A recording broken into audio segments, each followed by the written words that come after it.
Mga kasayan, ilalagay tayo ng passing light sa XRM125. Pwede siya. Pwede dito sa mini driving light at pwede rin dito sa sa headlight. Pwede siya. Ito, naka-open na to para mabilis lang tayo. Ang unang kailangan natin dito, diode. Pero kung 4 wires yung mini driving light nyo, hindi nyo na kailangan ng diode. Ito, dahil 3 wires lang to, kailangan natin ng diode. Kung dito kayo maglalagay sa headlight, ganito lang ang gagawin natin. Hahanapin nyo lang sa kanya yung high and low. Mamimili kayo sa dalawa. Ito. Ang Honda, kulay blue yung high. Ito siya, wa. Tapos, yung busina ng Honda, kulay, ito, light green. So, light green, tapos, yung diode. Ang tututukan nyo rito, yung may lining na gray. Ayan yung may guwit. Ayan ha, yung may guwit na yan ha. Ito yung pang-bablock nyo sa ilaw. Papunta sa ilaw to ha. Papunta sa ilaw na ipapasig natin. Halimbawa, dito tayo maglalagay sa sa high beam. Ito kulay blue. Ito yung high beam. Ayan ha, ito yung yung marking, lalagay natin dito. Tapos, ito naman yung yung light green, yung trigger ng busina. Yan na, light green na, hindi yung solid green. Hindi yung dark green. Light green lang. Tapos nilagay natin sa blue. Tapos testing na natin siya. Ito na siya kasaya, no? Meron na siyang passing kagad. Paano naman kung magkabaligtad? Kung magkabaligtad naman ang paglalagay nyo, nagkamali kayo ng paglagay, ganito naman ang mangyayari sa kanya.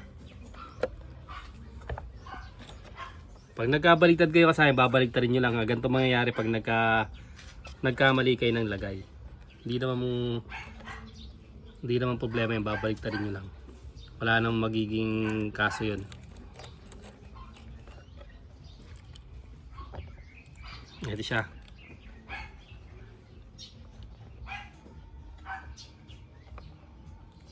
Kung nagkabaligtad dyan, wala. Tapos pagbukas siya ng ilaw, bubusinan na kagad siya. Ayan o.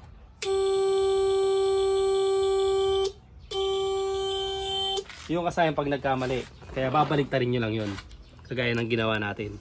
Kasi nagkamali kayo ng pag-block. Ang binablock yung ilaw, hindi yung busina. Ngayon kasayan, nailagay na natin sa headlight o ilalagay naman natin sa mini driving light. Kung mini driving light, ganun pa rin. Ito pa rin yun. Siya wa.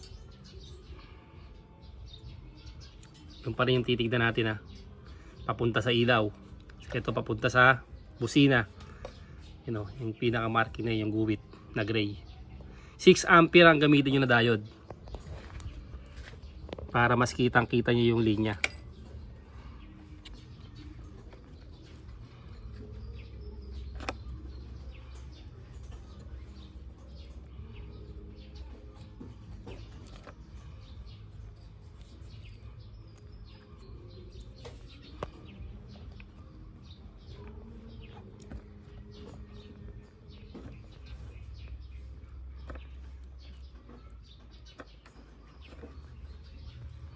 Siya kasaya na. Ito yung light green, yung kulay niya.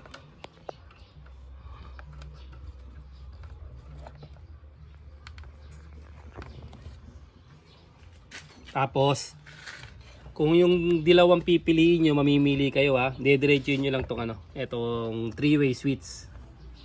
Ayan o. Ito yung 3-way switch pag diretso nyo ha. Ito yung common, kulay red. Ito naman yung high, black na may black na may lining na white. Tapos ito naman yung yung low, yung kulay yellow. Maglalagay tayo sa sa high. Ito siya ba. Kung gusto niyo sa white ng MDL. Ito siya ba. White ng MDL tayo naglagay. Ito naman siya. Ngayon kasi paano kung sa blue, sa yellow naman, sa kabila naman siya sa low. Ito. Alisin lang natin tong wire na to. Lilipat lang natin sa kabila. Sa low naman tayo ng MDL kung gusto niyo yung kulay ano, yung kulay yellow.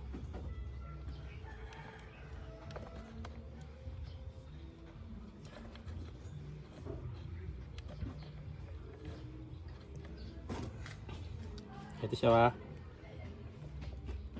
tapan nyo lang mabuti para siguradong di maglulus. Yan siya kasaya. Kulay yellow naman siya. Pag nakabukas siya, pagka naka-high siya, wala siyang passing. Pag naka-low, wala rin passing. Kaya dapat dito natin ilalagay sa ano, dito natin ilalagay sa high beam. Sa high beam o kulay white. Oh.